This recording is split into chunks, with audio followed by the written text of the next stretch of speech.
Hello, I'm Alan and this is Teresa, and welcome to today's edition of Alan's Cycling Adventures. As you can see from the background, we are not in New Jersey. We are actually in St. Croix. We're on a cruise and we're going to be taking a little cycling excursion this morning. Just a short one, about 10 miles at a leisurely pace. So the video may be short, but it should be interesting and fun. If you enjoyed today's video, be sure to give it a thumbs up. Click the subscribe button to subscribe to my channel. And if you have any questions, comments, suggestions, or ideas for future editions of Alan's Cycling Adventures, be sure to leave them in the comments below. Well, without further ado, let's ride. All right, so we talked about how big the island was, 26 miles long, 7 miles wide. Go back to 1848. We have 40,000 people today. 1848, we had about 25,000 people on the island. 22,000 of those people were enslaved people. So you imagine 80-something% of the island was made up of enslaved population.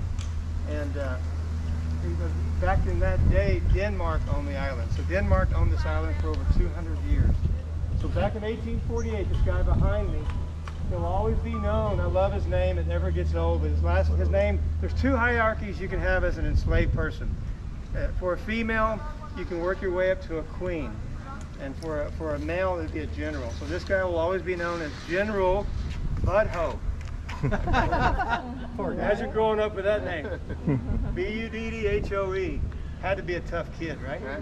But he always will be known as the person that started the first revolt. So in 1848, in fact, later on, I'm going to take you to his plantation where he lived, and I'll show you where he lived, where the quarters were. But this guy, there'll always be known. A while ago, we didn't see because it was covered up. There's a statue over here, and it shows a man with a machete, and he's blowing a conch shell. So what this guy will always be known as well is, anybody know what a sugar mill is? Sugar mills are these big cone-shaped, in fact, I'll show you one later, but it used to have a windmill on it back in the day. He was the only person on St. Croix that could repair the windmills. So by doing so, he could go around to any plantation where there was a sugar mill unannounced. No one thought anything of it because he was there to repair it, right? But what he was also doing was communicating every time he went. All he had to do is see one enslaved person. He would remind them, when you hear the conch shells blow and the drums beat, that's your sign to drop what you're doing. We're going to revolt and we're going to meet right here. Oh. So for 2 years he planned that, went around all the different sugar mills, and finally in October 1848 the conch shells started blowing. And when that happened, thousands of enslaved people dropped their tools, their machetes, and marched right here. Again, this is Frederiksted, owned by Denmark. As that was happening, there was a guy named Peter von Schulten, who at the time was kind of like the governor of the islands. He sees all these enslaved people walking towards him. He panics. He jumps on top of that fort right there, waves his arms, and he says, "You're free." Of course he did, right? What's he going to do? Well, they were free at that time, but the king of Denmark said, not so fast. He brought Peter von Schulten back to Denmark, said, "You can't make that decision. I make that decision." And he said, "No, we're not going to make it happen. What we're going to do is make them all indentured slaves," meaning they had to work their way off of freedom, not just given to them. Pennies on the dollar for room and board, pennies on the dollar for working in the fields, horrible conditions. Well, sadly, that went on for 30 more years. So it wasn't until 1878 that finally 4 women said enough is enough, led by Queen Mary. In fact, one of our main roads from this town to Christiansted is called the Queen Mary Highway. She said enough is enough, and they started burning the island down. 80% of the island was sugarcane. So they started torching, it's called the Great Fire Burn of 1878. Burned 3/4 of the island down, most of the plantation, but you think they got their attention now? They did. So finally in 1878, because of those 4 women, everyone was free. They announced you're free. Compare 1878 to the United States. Slavery ended in 1865, so we were way late. Should have never happened, but we were way late, and if you compare it to the States. But these 4 women, known as, and again, led by Queen Mary, will always be the ones that will be known as finishing it, but he's always going to be the one that will be known as starting it. In 1848, after he did that, they took him back to Denmark, and they put him in jail for 10 years. He finally got out, came back to the islands, and he did get to see it happen in 1878. But he was put in jail for 10 years. So, but again, we'll be going to his plantation later, and I'll show you where he lives. The next stop is not very far, but it's a great spot to take pictures. We'll put your bike, one of the bikes, up on this pedestal, and the ship will be in the background. So Isa or myself, ask us, and we'll take pictures at the next stop. All right? Okay. All right. Here we go.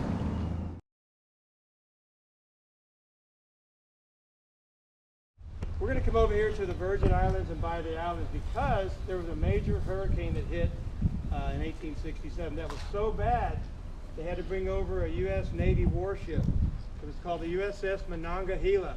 And they had it anchored right here. Hundreds of people died in that hurricane. So the ship brought over supplies and aid. But while the ship came over, the dignitaries from the United States came with it, and they said, let's just buy the islands. Why not, right? It's always best to buy after a hurricane. Sad but true. Sad but true. I bought my house after a hurricane, 2017. So while they were here, the dignitaries were in Christiansted about to sign the transfer papers and buy all the islands, and a 7.6 magnitude earthquake hit between St. Thomas and St. Martin. When that happened, the tsunami wrapped around the islands, and it came right through here, picked up that 256-foot Navy ship, took it a half-mile inland, and landed it on its keel. 13 sailors died on that ship. Hundreds of people on the island died. 68-foot wave came over the whole island.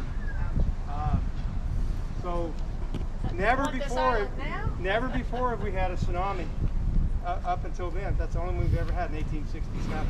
Wow. So we worry about hurricanes. But hurricanes, you know they're coming. You can leave the island, you can board up, you can prepare for them. We worry more about another tsunami, right? Because they say you have 7 minutes to get to high ground or you're not going to make it. If we have another one like we had in 1867. So twice a year, we have these drills, the sirens go off, and everybody has their quadrants in the mountains based on their zip code. So we all go up there, and hopefully you get there within 7 minutes, and we do drills. Because we just don't know when it's going to happen, but we know it's going to happen again. That's what we fear the most, living on a small island. Not the hurricanes are bad. 2017, anybody remember what happened? 2 major hurricanes hit St. Croix. That's the last ones we had in 2017. First one was Hurricane Irma. Remember that one?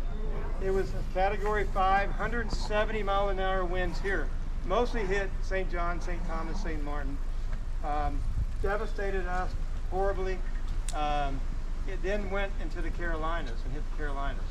And so all your linemen were up in the Carolinas. All our power was out. And then all of a sudden, 13 days later, we thought we were maybe going to be okay. Remember Hurricane Maria? Maria hit us dead on. Another Category 5. 200-mile-an-hour gusting winds. So back to back within 2 weeks. And then that one, if you remember, decimated Puerto Rico. Yep. Y'all remember that? How horrible Puerto Rico was?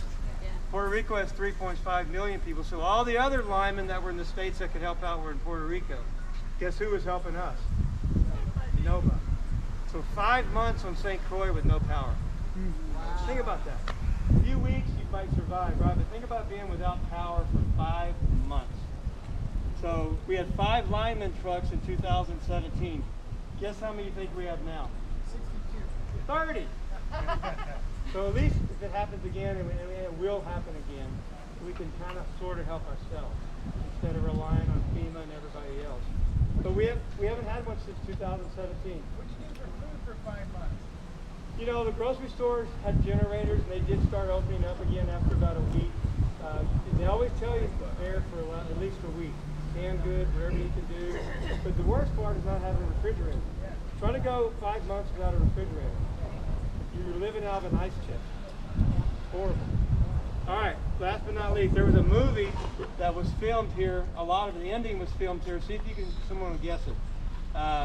the two main characters said in the movie that they were going to meet on a beach in Mexico at the very end of the movie. Anybody know? Remember Morgan Freeman? Yes. Shawshank Redemption. You guys remember that movie? Yeah. Morgan Freeman, Tim Robbins. Oh, Most of it yes. was filmed inside of a prison. But the very end of the movie, they were on a beach. Well, it wasn't Mexico. It was that point right over there. It's called Sandy Point. That's where they filmed the ending, and they also did 2 other parts of the movie on St. Croix. True story, I met the guy that was Morgan Freeman's chauffeur, the local guy that drove him around. Those 3 shots were supposed to take 3 months, and then they were moving on back to the States. Well, Morgan Freeman delayed everything. He loved St. Croix.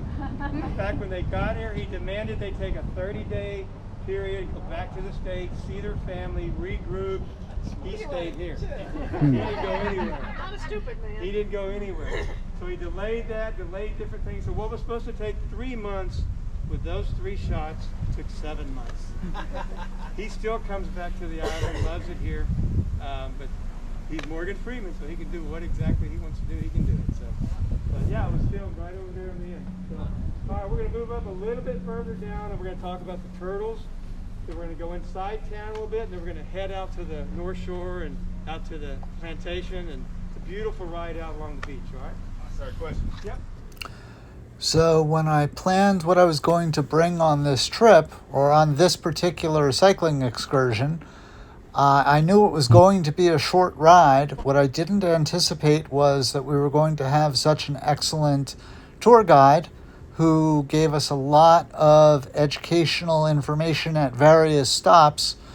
Unfortunately, I really needed to bring at least a second and possibly a third battery for the GoPro in order to capture all he had to say. I did capture the first 2 stops. I skipped all the rest of the stops. I do apologize because there was a lot of interesting and educational information about St. Croix in the U.S. Virgin Islands. But as you can see, even without all of the background information, and even though it was a short ride, you can see that it was quite beautiful, and we had a really good time. In terms of the total distance, it was about 6-ish miles. We rode it at a fairly slow pace, I think about 8 miles an hour, 7 miles an hour average pace, something like that. So nothing too strenuous, and it was, generally speaking, a really beautiful day. I hope you enjoyed the video. That was pretty fun. Oh yeah. A little short, but I do apologize. The tour guide, we made a lot of stops and he said a lot of interesting stuff, but I only had the 1 camera battery with me, so after the first couple stops I stopped recording what he had to say. But it was a very interesting trip. Nice little way to stretch our legs. And so until next time, stay safe out there.